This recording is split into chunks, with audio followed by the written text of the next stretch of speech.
How are y'all doing? Good. How are you? Good. No, it's good to be back. Getting through recruiting and getting started, actually getting to work with the team. I actually get to be a coach now, so it's been really fun for me the last week and a half to get back around the players and start what is the beginning of a lot of work that we have to do to try to get the team where we want it to be. So excited to be back in Orlando and enjoying it already. Coach, again, Brandon Hellwood with UCFSports.com. Welcome back to Thank you. UCF. Does it feel familiar? I know you were gone a few years, but just coming back after being here for 2 months, does it kind of feel like you never left, or kind of what are the emotions being back at UCF? Yeah, it's a little of both. It felt weird being back, but strangely familiar too. It was kind of surreal. You walk into the office and they rearranged it, but it was the same thing. And it's amazing to me how much UCF has grown through a lot of hard work from a lot of people, and just seeing the natural growth of UCF. Really appreciate the administration and the work they've done to get us in the position we're in. Uh, has changed. There's things that stay the same too. And I'm sitting here in this indoor, and it feels like I never left. Scott, when you the first couple weeks that you got here, how much of that was just kind of catching your breath, getting caught up with everything? I know a lot of former players were in your office trying to talk to you and stuff like that. What was that what was the first couple weeks of you being on the job? What was that like for you? The first 5 weeks was intense. There was no catching up. In this era of college football, you land and immediately have to start putting a team together in the transfer portal. So my life was 6 in the morning till midnight with my phone in my hand for 5 weeks just to try to get a team put together.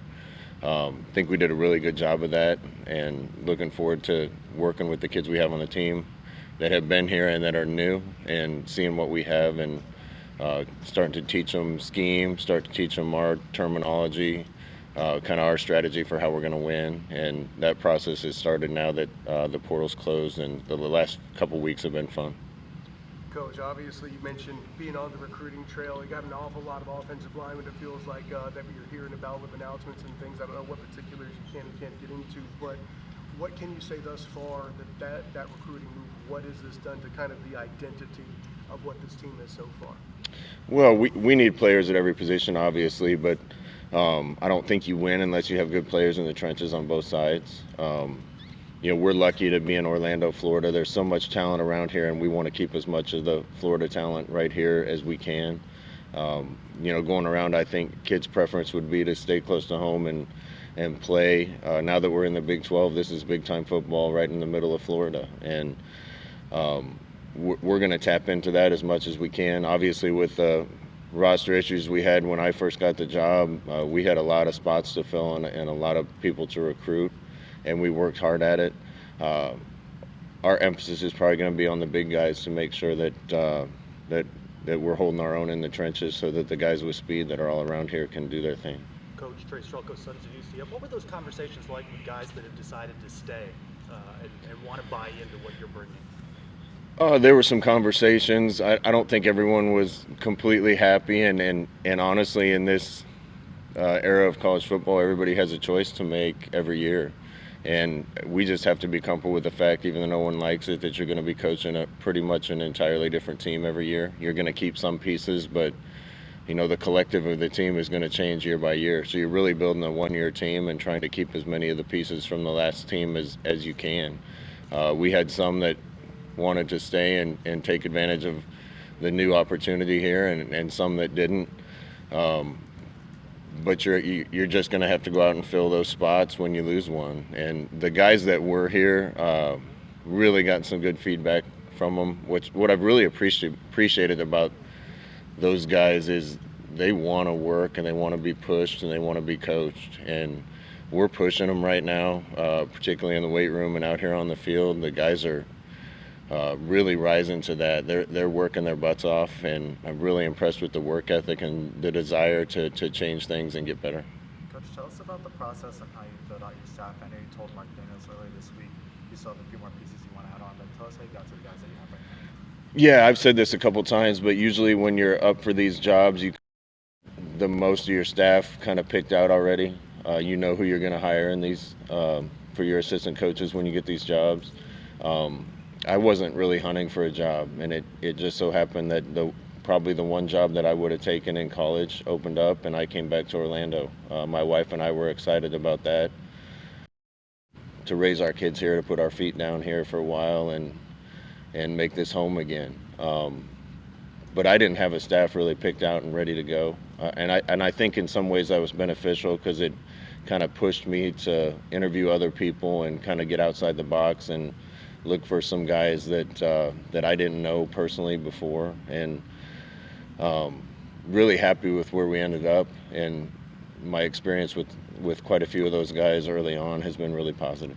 Coach, talking about filling out the staff, obviously you brought in former UCF quarterback Mackenzie Milton onto the quarterback's room. Talk about that process when you knew he was a guy for the job, and you said he has a chance to be a superstar coach in football. Yeah, coaching is a tough business, and really the hardest part about it is getting the first job. If you get that job, all you have to do is kind of bloom where you've been planted and do the best job you can there, and then things go upward and onward from there. Really happy to give KZ his first full-time job, but I said this to Mark, I wouldn't have hired him just because he was my quarterback and I care about him, or he played at UCF. My experience with him was really positive, and I think he's going to be a really good coach. So excited to give him his first shot at running his room, and we'll be right there alongside him to make sure it's successful.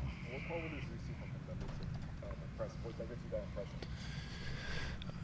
impression? If you really boil down coaching, it really, in my opinion, comes down to three things. Making a relationship with the players so that they trust you, and being able to relate to them helps. Genuinely caring about them is probably the key to that. Kids know whether you care about them or not. Once you have that relationship, you have to know what you're talking about, so you have to be knowledgeable. And then the third thing is you have to be able to communicate it clearly. And if kids know you care about them and you know your stuff and you're telling them exactly what to do, those are kind of the marks of a good coach, and I think KZ will be good at all three. Coach, still on topic of your coaching staff, as far as the position coach standpoint, you're one of the team on the last staff from Martin on the defensive line. Just what was it like meeting him, and what made you decide to? The first time I came, I kept Sean Beckton and Travis Fisher, and really that comes down to when you get your feet on the ground, asking a lot of questions and kind of finding out what the players think, what other people around the program think. And I got nothing but kind of good reviews about Kmart. He's been awesome in my short time here, and I got to give him a lot of credit. He did a lot of work to make sure that we kept the core of the team from last year together. And especially in this era of transfer portal, when a team loses a coach, a lot of those guys can jet out of there pretty fast. And Kmart did a good job holding all that together. So excited to work with him, and he's been great so far. Scott, what is your thought process when it comes to offense? I think I asked you about UCF fast, but are you going to be the primary play caller? I mean, what's the kind of, how are you going to break maybe things up when it comes to putting together your offense? Yeah, it's going to be a collaboration, obviously. We have a lot of smart guys in the offensive staff room and guys that have seen a lot of football. Our plan right now is for me to call it, and I'll get a lot of assistance from a lot of guys. But, I want to be the one making the play calls, and that's going to be with a lot of help from a lot of people. What does Steve provide for you in helping that with the offense? Well, he's been an offensive coordinator and called it at two different places. He's also seen some other styles of football in some places he's been, and he knows our system inside and out from his time with me. So he's one of the few guys I've been around that kind of sees the game the same way as I do, and doesn't just run plays but looks for opportunities and ideas to help make plays work. So I've known from being around him that he's got a chance to be really good in the coaching profession. He already has been, and to help me as much as anybody else because of his knowledge. Coach, you had Caden Jackson for the transfer portal. You offered him in high school. What have you seen from his development throughout college, and what are you excited about with him? Yeah, I want to be careful to talk about specific guys too much right now and not try to hide anything. It's just too early. We're excited to have Tay along with all the other quarterbacks that we have. We've had a few meetings with guys where we're starting to install offense and very little interaction with them so far. Obviously, I was a fan of his going back to when we recruited him out of high school, and he's going to have a really good opportunity, just like everybody else here, to show what he can do and try to earn his job and earn a spot. Coach Alex Grinch, obviously defensive coordinator. Was that a coach you had a pre-existing relationship with? Just how did you come to that hire, and why did you think he was the perfect fit? No, I knew Alex and have coached against him several times. Had trouble with him, and we were talking about it. We had some battles, and he won a couple, and we won some. And I think the biggest thing for me was just the personality fit. And sometimes you're successful in this business. Sometimes it doesn't go the way you want. Sometimes it's your fault. Sometimes it's not. And I think I can really relate to Alex's career. At one time, he was probably the hottest defensive coordinator in the country, and he went to another place where it didn't go quite as well, and I don't think that was necessarily all his fault. And what I know I'm getting is a really good guy that's been around a lot of football and has been successful and has a chip on his shoulder to take advantage of another opportunity. And I think the parallel of that with my career makes us a good fit together. Coach, you mentioned the breakneck pace with which you had to catch up. What do you feel like was the biggest adjustment you had to make in this NIL era of college football here? Probably the biggest adjustment was, you land in Orlando on campus, or if you get one of these jobs wherever you are, and I didn't have a list. I didn't have recruits. I didn't have a list of guys in the portal. I didn't have an idea where to go, and no real staff built out to help you. A transition in the recruiting department that we had to solve real fast. So, I felt like when I was spending time hiring assistants, I was taken away from time trying to get players and build a team. But conversely, every time that you hired somebody, you had somebody else to help you with the recruiting. So it was just a busy time. Hopefully I'll never have to go through that again, because it was a lot. But we just kept chopping wood and getting some guys hired and getting some people on visits and evaluating players and making phone calls and trying to build the whole thing out as well as we could in 5 weeks. A quick follow-up with that too.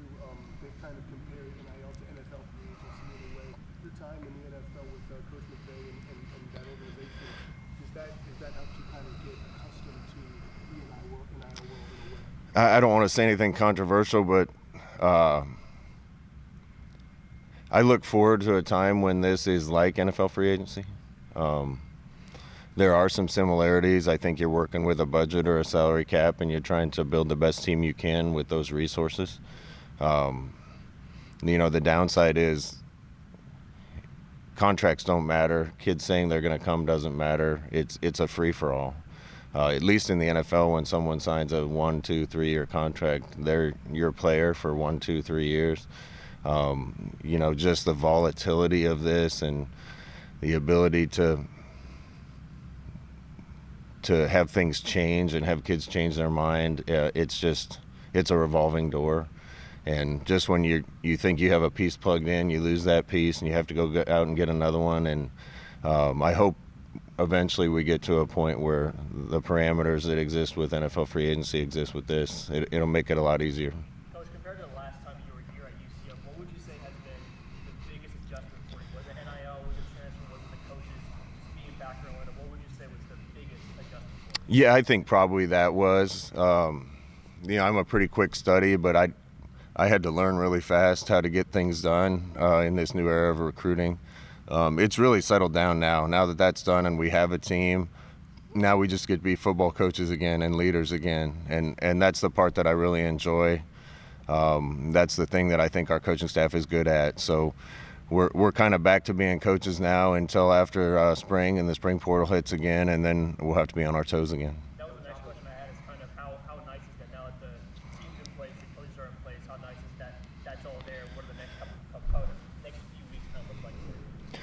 Well, just trying to build everything out. There's just a mountain of stuff. I mean, you have to have team mantras and offensive and defensive terminology, and not just with the players, but as we have a new staff together, we have to get together and talk about what we're going to be, what we're going to call things, what we're going to run, what our adjustments are, what our signals are.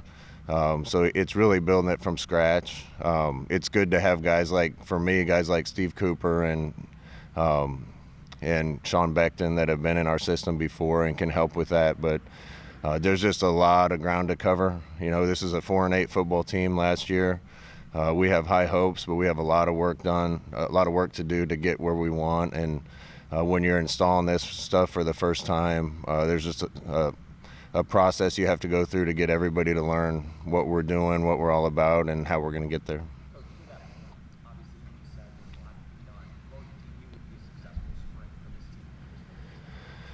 Well, spring's about competition for me. Teaching for us from a coach's standpoint, and then competition for the kids. And, the quicker guys learn, the better chance they have of being successful on the field.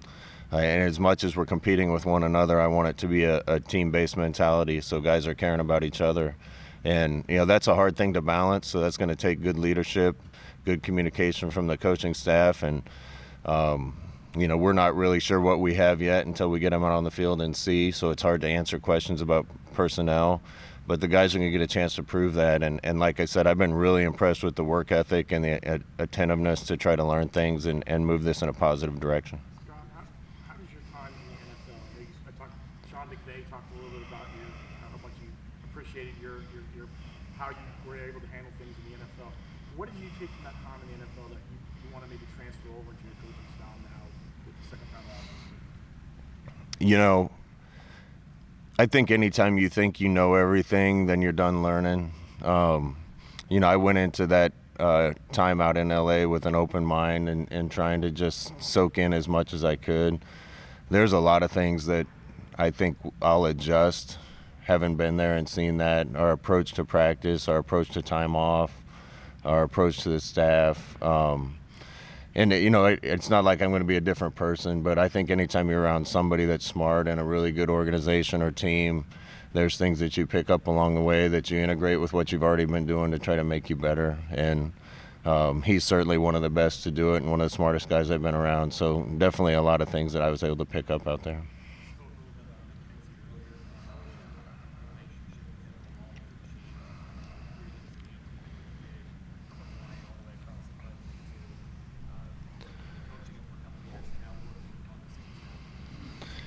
Well, I think anytime you're around somebody and then they leave and then years later you get back around them, I think the key for me and probably for UCF and its fans is to see him as a grown-up and a coach now and not who he was.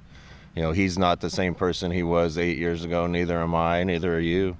And, he's not a sophomore from Hawaii that's out flipping options over his right shoulder anymore and doing crazy things on the field. God bless him. Most of them turned out good. He's a grown-up now, and that's the way I see him. I've seen his growth kind of from afar for a while, and I think it's important for me to make sure, and UCF fans too, to make sure and look at him as the person he is now and not the hero that played on the field. Coach, you've got a number of quarterbacks with on-field experience this year. What are you looking for from that position? For quarterback? First the guy's got to learn. I'm impressed with what we have in the room from that standpoint, and that's really all I can speak to right now is the guys have been very deliberate about trying to get in and make sure that they're getting up to speed on what we're going to ask them to do. But there's a lot of ground to cover. The quarterback's got to be the leader on the field. He's got to be the most knowledgeable guy on the field. He's got to know what all 11 are doing and idea of what defenses are doing, and there's a lot of teaching that goes into that. I think when you get some veteran guys like we have, some of that's already been taught and ingrained in them. So hopefully that makes it go a little faster. But I suppose the number one characteristic is somebody that's just a playmaker and finds a way to win regardless of the situation. Coach, when we talk to guys from the 16, 17 era, they rave about Zach Duvall and how he pushed them beyond what they thought they could do. What is he bringing? I think Zach's such a good fit for here. And I've been reminded of that, having watched a few weeks of guys training in the weight room again. Florida is full of talented athletes that can really run. When you take those type of athletes and put them in a situation where they're eating well and getting good nutrition and really busting their hump in the weight room to get stronger, then you're taking fast guys and making them faster and stronger. And Conversely, if you don't have that type of speed and twitch and athletic ability, then you're just making strong guys stronger and they still can't run. So the fit down here, I think, is great. And I'm grateful for the work that him and Andrew and Sean Beckton Jr. and the rest of the guys in the weight room are doing with the team. But again, I got to compliment the team. We're working them right now, and the kids are embracing it and loving it. We haven't had one kid miss a workout or be late to a workout, and I can't tell you how many kids have come up to me and told me how glad they are that we're pushing them. And when I say pushing them, they're working. So seeing that kind of effort from the guys and appreciation for making them do hard things, that speaks a lot about the character of the guys. Coach, your offense was UCF fast the first time you were here. I know offenses evolve, coaches evolve. How would you describe what your offensive philosophy will be going forward? We're going to do whatever the best thing is to win, to move the ball and win. And I suppose age brings you wisdom if you're always learning. And I think there's going to be times when we look a lot like we did when I was here the first time. Maybe there'll be some times when we won't, but a lot of that's going to depend on what we see in spring ball and what kind of team we have. A lot of it's going to depend on who we're playing and the style of the league. And we're not going to be doggedly committed to any one style. I want to be able to be flexible enough to do the things that it takes to give us the best chance to win week in and week out. Coach, you're talking a lot about offense. What's kind of been the area of focus for defense, recruiting-wise, and if there's anything in particular about the philosophy on that side you can talk about? Yeah. Again, without talking about our personnel much, because I don't know much yet, I think Kenny did a really good job keeping the team together, particularly on the defensive line. So I don't think that was necessarily one of our priorities. We added a couple pieces there that I'm excited about. I think majority of the time we spent in recruiting on defense was probably at linebacker and in the defensive secondary. Excited about the pieces we have there too, and some of the guys that were already here. So again, I'll be able to comment more on personnel after I actually have an idea what these guys can do. Coach, you mentioned recruiting. You've got a good balance of older and younger players in this portal, but I know you mentioned in your introductory press conference that you want to target younger players and grow them naturally in the system and in the program. How is that going to affect the way, in terms of putting these guys on the field and recruiting for the future? Yeah, I think in a perfect world, I would rather recruit young and develop in-house. The college football right now kind of makes that hard, and what really made that hard for us was having, I think, about 50 players and needing 85 scholarship players, with the recruiting window for high school players for the most part over after December signing day. So we were kind of in a position where we had to go out and fill those spots with guys that are veteran and in the portal. Going forward, we'll try to find the right balance between recruiting young people and developing them and filling holes with the portal. What I said in the press conference is what we want to be, and we'll have to adjust off that as much as we need to make sure we have a good product on the field. It's the first time you were here, you always have to fight for recognition, especially in that 17th year in the college football playoff. It's not something that you had access to. Now, UCF is a member of the Big 12. Just kind of talk about how that transition now coming back and being able to play with the best. Yeah, I think it's great. Again, the trajectory of UCF and UCF athletics has been amazing to me. Going back to when Coach Beck played, I think they were in the MAC, 1AA and in the MAC and in the American, and now we got a seat at the big boy table now. And that's a challenge. We got work to do to make sure that we're competitive and first, and then hopefully we can go beyond that. But there's no reason that we can't recruit as well as anybody else in Florida and give people the opportunity to play in the Big 12. I think that alone is going to springboard our ability to get even better players, and then it's up to us to make sure that we're working hard enough to be competitive and try to win in the league. Maybe backing off of that, what kind of advantage is it to have GM Terry Mohawk that used to be on the college football playoff committee to kind of help advise that program? Yeah, Terry's been great. I'm so grateful to have an AD that's on my side and working alongside me. When you're in the other situation, it's really difficult, and it's really debilitating, to be honest with you, when you feel like you're working and you don't have somebody right there alongside with you. Terry and I are on the same page. He's trying to give us everything that he can to be successful, and it's a good partnership, and I'm grateful to him. Last one. Provo, Lubbock, you've got Bill Belichick in North Carolina coming to town. What's your reaction to the schedule? It's a fun schedule. We got our work cut out for us. We're taking off from a point that I don't think anybody was happy with last year's results. That being said, I think a few plays, watching the tape, a few plays go different, and UCF wins 7 or 8 games last year. So we got our work cut out for us. The league is tough. I think top to bottom, there's so much parity in the league, having watched the tape now, that if you play well and execute well, you're going to have a chance in every game, but every team can beat you. So we're excited for that opportunity, but it looks like a fun schedule. And we'll start talking about to the players right away about not being cold in Provo in November. We'll get their mind right. All right, thanks, everybody. Thank you.